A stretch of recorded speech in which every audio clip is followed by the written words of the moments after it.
Again, I've not seen this. They never know. They don't know. Playbook that you're talking about. Moving on. I find it hard to believe. No. So you didn't know. You didn't know. The details. I'm happy to talk about.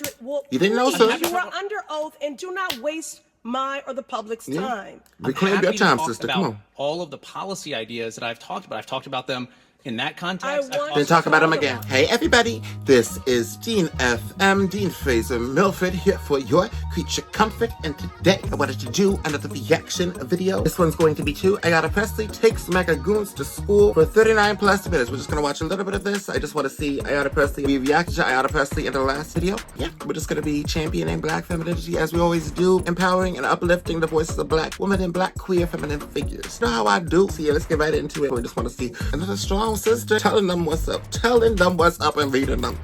You know, please make sure to like and subscribe. Yes or no? As a main author of Project 2025, are you aware of this fourth pillar playbook? Well, to be yes or no? Yeah, they never know. Clear, I'm here in my official capacity. Yes or no? So I don't want to have any confusion. I'm reclaiming on that. my time. I don't know. You are under oath, and I don't want you to filibuster. She's gorgeous. Yes or no? Are you aware of this fourth pillar playbook? Okay, just so I can be clear, that writing that I did answer the question. Was in my personal capacity after getting the reclaiming my time. I didn't ask you that. Are you aware of the fourth pillar playbook, and can you detail, as you are under oath, what exactly it calls for? Again, I've not seen this. They never know. They don't know. Playbook that you're talking about. Moving on. I find it hard to believe. No. So you didn't know. You didn't know. The details. I'm happy to talk about.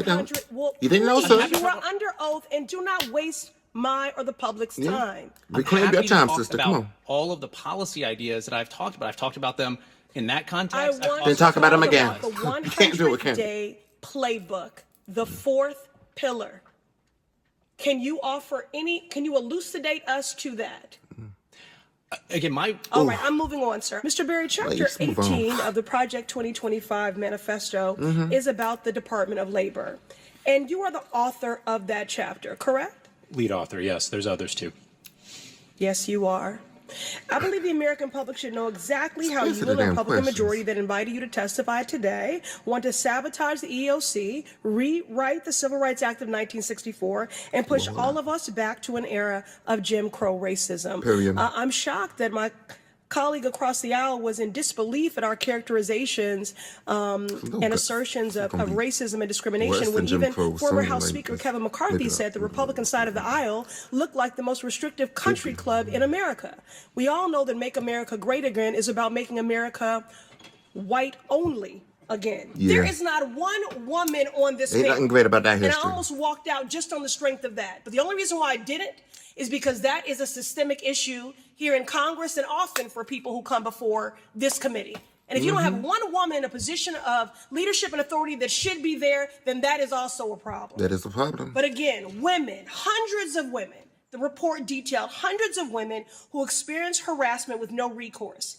For over a decade, the FDIC, under your leadership and your predecessors, ignored them. Chair Gruenberg, in November, in fact, not that long ago, you stated that the FDIC already has, quote, appropriate policies and procedures in place, unquote.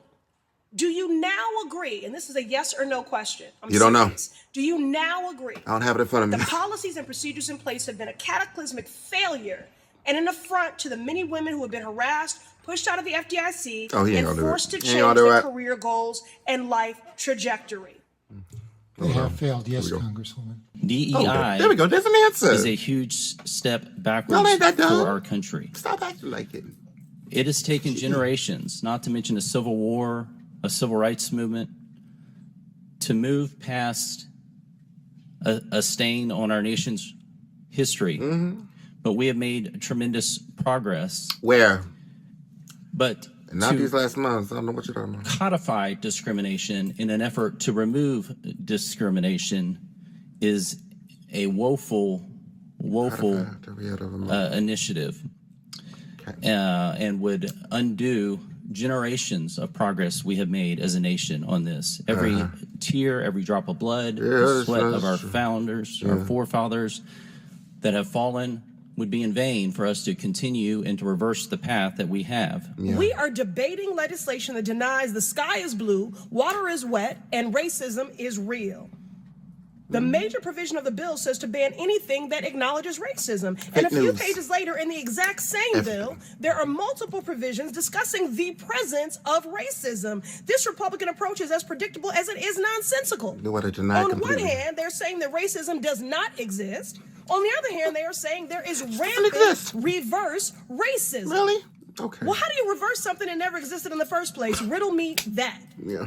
While this Republican policy may have a new name, it's the same old tired game. Yep. Look, y'all are entitled to your opinion, but not a denial of the facts. Colleagues across the aisle have waged an all-out war on diversity, equity, and inclusion. Yeah, I'm not sure if it's that they just hate one aspect of it, like diversity. Yeah. Or if it's the combination of all three. So there's this September 5th, 2023 piece in Air and Space Force magazine, and it's titled in part, "Why Diversity Should Scare the Hell Out of Our Adversaries." And I've never seen the fear in someone's eye when they're confronted with diversity, but I think part of this DEI stuff, insofar as we insert it in younger children, implies that if you're not of European ancestry, you're not going to do as well in this country. Is it worth funding the DEI programs in the military? What good has it brought to the military? We have the biggest recruitment crisis that we've ever had. That is a fact. And I believe that the DEI programs and the politicization of our military is another big reason why. It is no surprise that the same people complaining about DEI are the same people who complained about the Me Too movement, about Black Lives Matter, about the ERA, about the gay rights movement, and so much more. Come on, the fact that as soon as someone who is Black or gay has a disability earns a promotion, Republicans complain that they are unqualified and begin ranting about how diversity, equity, and inclusion is ruining the country. That's what they want to say. It's shameful. It's untrue. Doesn't even do that. Like, it's y'all don't want to work all the work. And we must not back down in our efforts to create a nation that respects all people. It's supposed Might to. I add that the opposition is majority overwhelmingly white and male. I have a teenage daughter, and we like to play a game called Two Truths and a Lie. So if you'll indulge me, we're going to do some variation of that right now. I want to use my platform to clarify some of this disinformation by playing a game called Fact or Fiction. Dr. Caleb, I'll say a statement, and you'll reply with just one word, stating if it is fact or fiction. Let's start with this. Fact or fiction? The FDA conducted a rigorous review of extensive research on mifepristone. Fiction. Correct. That's a fact. Mifepristone has been on the market for almost 24 years. Oh, I don't know. And more than 100 studies Trump have affirmed its safety since. Fact or fiction? Okay. Judges know better than public health experts if medication abortion is safe. Fiction. Please. Please, I don't want to sound stupid. Because the Supreme Court is currently adjudicating a case that involves it. But I am on record, and so are all of us. Answer the question. It would be bad for the entire system of drug development and availability of medications in the United States if judges begin overruling the FDA's hit on bumping. Thank you. So that's fiction. The FDA, not the courts, determines the safety of drugs. Fact or fiction? Mifepristone is a form of medication abortion is safe and effective. No answer. Correct. That's fact. Okay, good. Research shows that less than 1% of patients experience serious side effects, posing fewer risks even than Advil or Tylenol. The facts are adding up. Mifepristone is a safe, effective, and routine form of healthcare that remains necessary and legal across the nation. Now, this may be a game for today's hearing.